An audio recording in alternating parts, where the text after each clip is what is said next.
नमस्कार दोस्तों, मैं हूँ अनामिका और आप सभी का स्वागत करती हूँ मेरे YouTube channel Anamika kitchen and Indian life culture में। तो कैसे हैं आप सब, ये बताने के लिए कमेंट बॉक्स में जय माता दी ज़रूर लिखें। दोस्तों, जैसा कि आप जानते हैं कि आज 3 अक्टूबर से नवरात्रि प्रारंभ हो रही है। नवरात्रि के पहले दिन माता शैलपुत्री का पूजन किया जाता है। नवरात्रि में प्रथम दुर्गा माता शैलपुत्री हैं। तो आइए आज हम इस वीडियो के माध्यम से आप सभी को बिल्कुल सरल विधि द्वारा, एकदम सरल विधि द्वारा, जिसे कोई भी कर सकता है, स्टूडेंट हो या जॉब करने वाली महिला हो या कोई पुरुष हो या बच्चे हो, कोई भी हो, एकदम सिंपल तरीके से आप सबको करके दिखा रही हूँ। आप एकदम सिंपल तरीके से माता रानी का पूजन अर्चना कर सकते हैं। तो एकदम बिल्कुल सरल तरीके से आप माता रानी का पूजन अर्चन आज मैं करके आप लोगों को दिखाऊंगी। तो आइए आप वीडियो को शुरू करते हैं। माता रानी की कृपा आप पर और आपके पूरे परिवार पर सदा सर्वदा बनी रहे, यही कामना करती हूँ। नवरात्रि की आप सभी को हार्दिक शुभकामनाएं। तो आइए अब वीडियो को शुरू करते हैं। तो दोस्तों, माता रानी के पूजन के लिए सबसे पहले एक चौकी या पाटा की ज़रूरत पड़ती है। तो हम माता रानी को पूजन के लिए, माता रानी के तस्वीर को या फिर मूर्ति को स्थापित करने के लिए हमें किसी चौकी की ज़रूरत पड़ती है। तो आप इसके हिसाब से देख लीजिए, आपके पास जो उपलब्ध है, चौकी हो या फिर बड़े पटरे का पाटा हो तो आप उसे भी ले सकती हैं। तो मैं यहाँ पे चौकी ले रही हूँ। तो हमें एक चौकी की ज़रूरत पड़ती है, तो हम इसके लिए एक चौकी लेंगे और चौकी के ऊपर एक लाल कपड़ा बिछा देंगे, स्थापित कर देंगे उसे अच्छे से। उसके बाद हम उसके ऊपर माता रानी का एक तस्वीर रखेंगे, उसे चौकी पर विराजित करेंगे। आप चाहें तो माता रानी का मूर्ति भी ले सकते हैं, आपके पास जो उपलब्ध हो। माता रानी का तस्वीर उपलब्ध हो तो आप तस्वीर भी ले सकते हैं, या फिर आपके पास माता रानी की मूर्ति हो तो आप उसे भी ले सकते हैं। तो हम माता रानी की एक तस्वीर स्थापित कर लेंगे। फिर माता रानी का श्रृंगार करेंगे। माता रानी के वस्त्र के रूप में एक चुनरी भेंट करेंगे, माता रानी को पुष्प माला पहनाएंगे, माता रानी का अच्छे से श्रृंगार करेंगे। उसके बाद माता रानी का श्रृंगार करने के बाद हम कलश का स्थापना करेंगे, क्योंकि नवरात्रि के पूजन में कलश का स्थापना करना चाहिए। तो आप चिंता मत कीजिए, बिल्कुल सरल तरीके से मैं स्थापित करूँगी, जिसे कोई भी कर सकता है। तो हम एक कलश का स्थापना करेंगे, जैसा कि आप देख सकते हैं, वीडियो में देख ही रहे हैं। मैं यहाँ पीतल का लोटा ली हूँ, जिस पर एक स्वस्तिक बनाएंगे।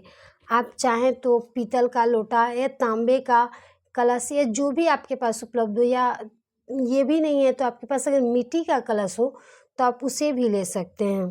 तो जो उपलब्ध हो आपके पास, आप अपने अनुसार से देख लीजिएगा।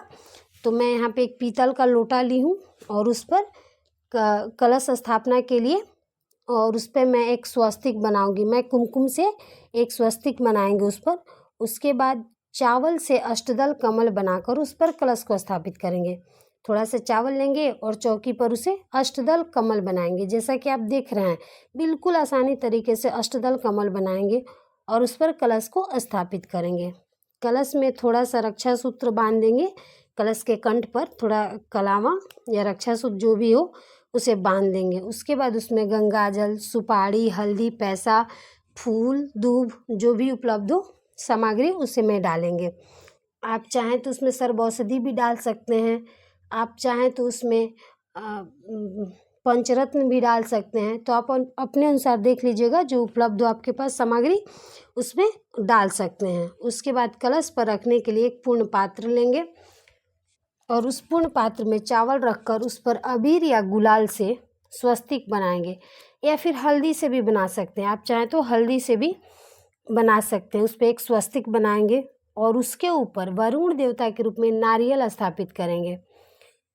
कलश के ऊपर जो है वरुण देवता का स्थान होता है, वरुण देवता का पूजन किया जाता है। तो उसके ऊपर हम वरुण देवता के रूप में एक नारियल स्थापित करेंगे। फिर उसके बाद जैसा कि आप देख रहे हैं, और कलश में डालने के लिए आम के पत्ते लेंगे या अशोक का पत्ता भी आप ले सकते हैं। क्योंकि ये दोनों पत्ते जो हैं, आम का पत्ता हो या अशोक के पत्ते, दोनों पत्ते जो हैं पूजन में उपयोग किए जाते हैं और दोनों पत्ते बड़े ही शुभ माने जाते हैं। तो आप चाहें तो अशोक का पत्ता भी ले सकते हैं या फिर आम का पत्ता भी ले सकते हैं। पर आप यहाँ देख रहे हैं कि मैं वीडियो में, जैसा कि आप देख रहे हैं कि मैं यहाँ पे आम के पत्ते ले रही हूँ, तो आप आम का पत्ता ही ले लीजिएगा, ज़्यादा बेटर रहेगा। तो आप उसके लिए आम के पत्ते ले सकते हैं। आम के पत्ते लेंगे, उस पे चावल से रखा एक पूर्ण पात्र रखेंगे और उसके ऊपर वरुण देवता का स्थापना करेंगे। फिर उसके बाद जैसा कि आप देख रहे हैं, एक पात्र में जब हमारा कलश स्थापित हो जाए, उसके बाद हम एक पात्र में जयंत्री को रखेंगे, यानी कि जय जमाने की कोशिश करेंगे। जयंत्री जमाएंगे, जयंत्री को उगाएंगे। तो उसके लिए हम एक पात्र लेंगे और उस पात्र में पहले से एक स्वास्तिक बना लेंगे। फिर उसमें मिट्टी मिलाकर माता रानी का ये सुंदर वाटिका जौ के रूप में स्थापित करेंगे।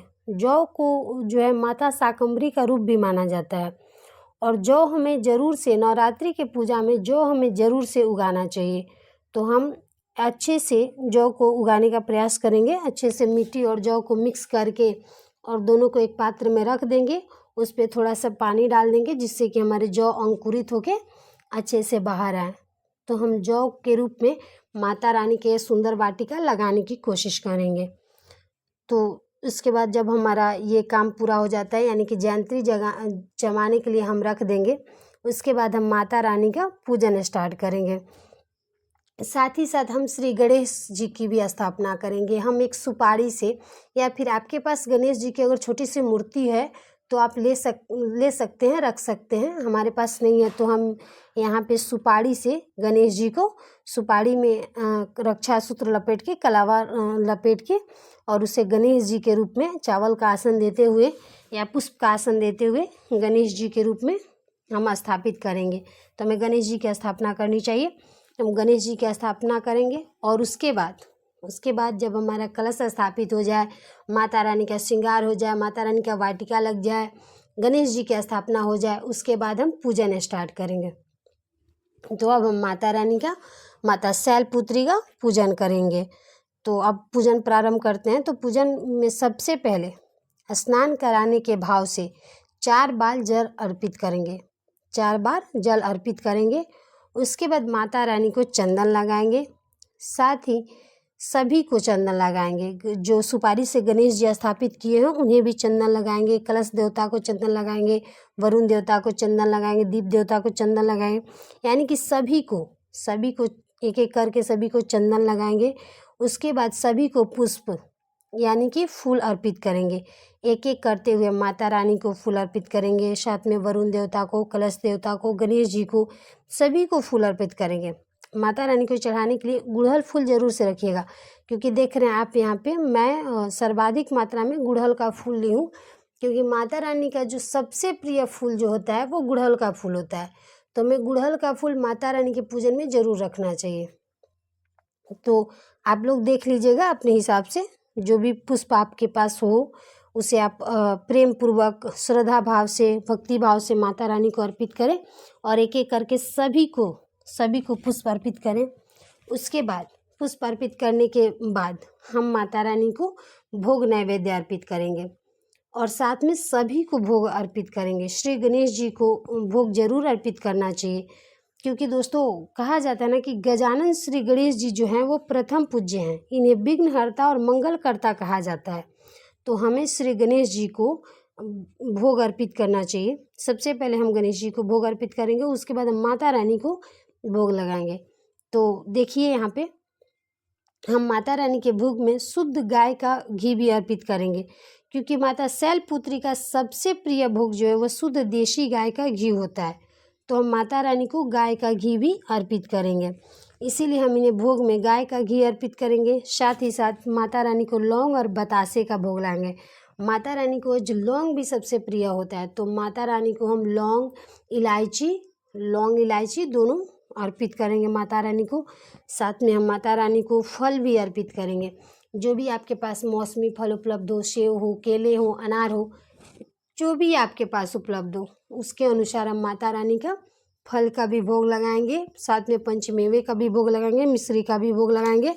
इस प्रकार से हम एक एक करके माता रानी को और सभी को भोग अर्पित करेंगे तथा हम उसके बाद भोग अर्पित करने के बाद हम माता रानी को आचमन की भावना से जल अर्पित करेंगे।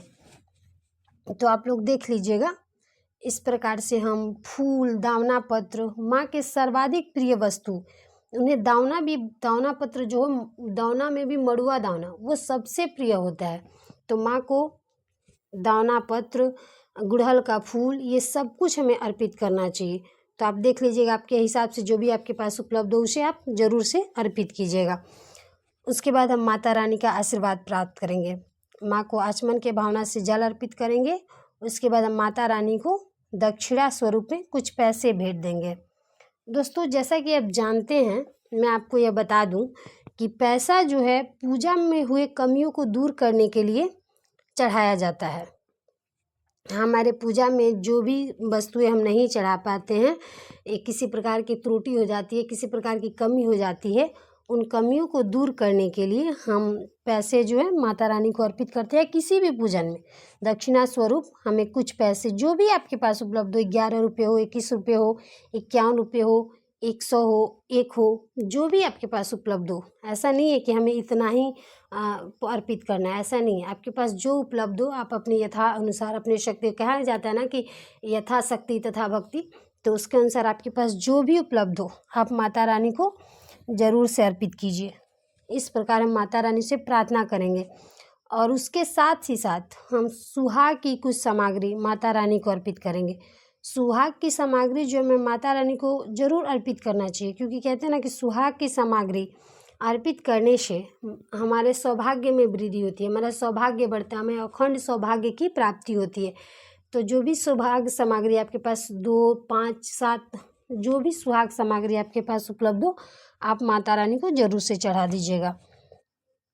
इस प्रकार से हम माता रानी का पूजन अर्चन करेंगे और सभी सामान को अर्पित करने के बाद माता रानी को कपूर से आरती करेंगे। माता रानी को जो कपूर माता रानी का सबसे प्रिय है, तो इसीलिए हम माता रानी को कपूर से आरती करेंगे।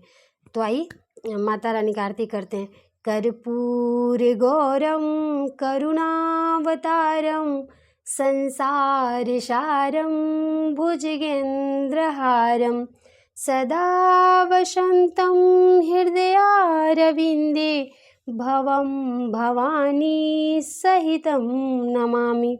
इस प्रकार आरती करते हुए, माता रानी का आरती गायन करते हुए आप चाहें तो जय अम्बे गौरी भी गा सकते हैं, माँ जगजननी भी आरती गा सकते हैं। तो इस प्रकार से आपके पास जिस प्रकार से आपके पास टाइम हो, बहुत लोगों के पास कम टाइम होता है पूजन के लिए, बहुत लोग ज़्यादा से ज़्यादा टाइम देते हैं पूजन में, तो आपके पास जिस तरह का टाइम हो उसके अनुसार आप माता रानी का आरती कीजिए। हमें माता रानी की अच्छे से आरती करना चाहिए और आरती करने के बाद हमें माता रानी से क्षमा प्रार्थना करना चाहिए। माता रानी से ज़रूर से क्षमा प्रार्थना कर लीजिएगा, क्योंकि माता रानी, हे माता रानी, मुझ नादान बालक पर आप कृपा करें, मुझसे जो भी गलती हुई है उसे क्षमा करें और हमारे ऊपर कृपा करें, सदैव अपना कृपा बनाए रखिएगा। हम नादान बालक समझकर, मुझे नादान बालक समझकर मेरे कमियों को न देखते हुए, मेरे त्रुटियों को न देखते हुए, हे माता रानी आप मुझे क्षमा करें। इस प्रकार से माता रानी से हमें क्षमा प्रार्थना करनी है। और साथ में आप कुछ मंत्र भी है क्षमा प्रार्थना के, आप चाहें तो वो भी बोल सकते हैं, जैसे अपराधा सहस्राणि क्रियन्ते अहनिशमया दासो मैति मामत्वा क्षमस्व सुरेश्वरी मत्समः पातकी नास्ति पापग्नि तत्समानि एवं ज्ञत्वा महादेवी यथा योग्यम तथा कुरु मंत्रहीनम क्रियाहीनम भक्तिहीनम सुरेश्वरी यत् पूजितम मया देवी परिपूर्णम तदस्व में। इस प्रकार आप माता रानी से क्षमा प्रार्थना कर सकते हैं। आपको जो आता है, मंत्र आता है तो मंत्र से कीजिए, नहीं आता है तो आप ऐसे ही माँ से क्षमा मांग लीजिए। तो दोस्तों, आज का हमारा वीडियो यहीं तक का था। उम्मीद करते हैं कि आपको हमारा ये वीडियो बहुत ही पसंद आया होगा। वीडियो पसंद आता है तो वीडियो को लाइक करें और चैनल को सब्सक्राइब करके बेल आइकन को प्रेस करें, जिससे कि हमारे वीडियो का नोटिफिकेशन आपके पास सबसे पहले पहुँचे। तो दोस्तों वीडियो को लाइक करें, चैनल को सब्सक्राइब करें, क्योंकि आपके एक लाइक से हमें बहुत ही अधिक प्रेरणा मिलती है। तो आज का हमारा वीडियो यहीं तक का था। मिलती हूँ आपसे नेक्स्ट वीडियो में। तब तक के लिए जय माता दी, जय माता शैलपुत्री। माता रानी का आशीर्वाद आप सब पर बना रहे। माता रानी आप सब पर कृपा करें। जय माता दी।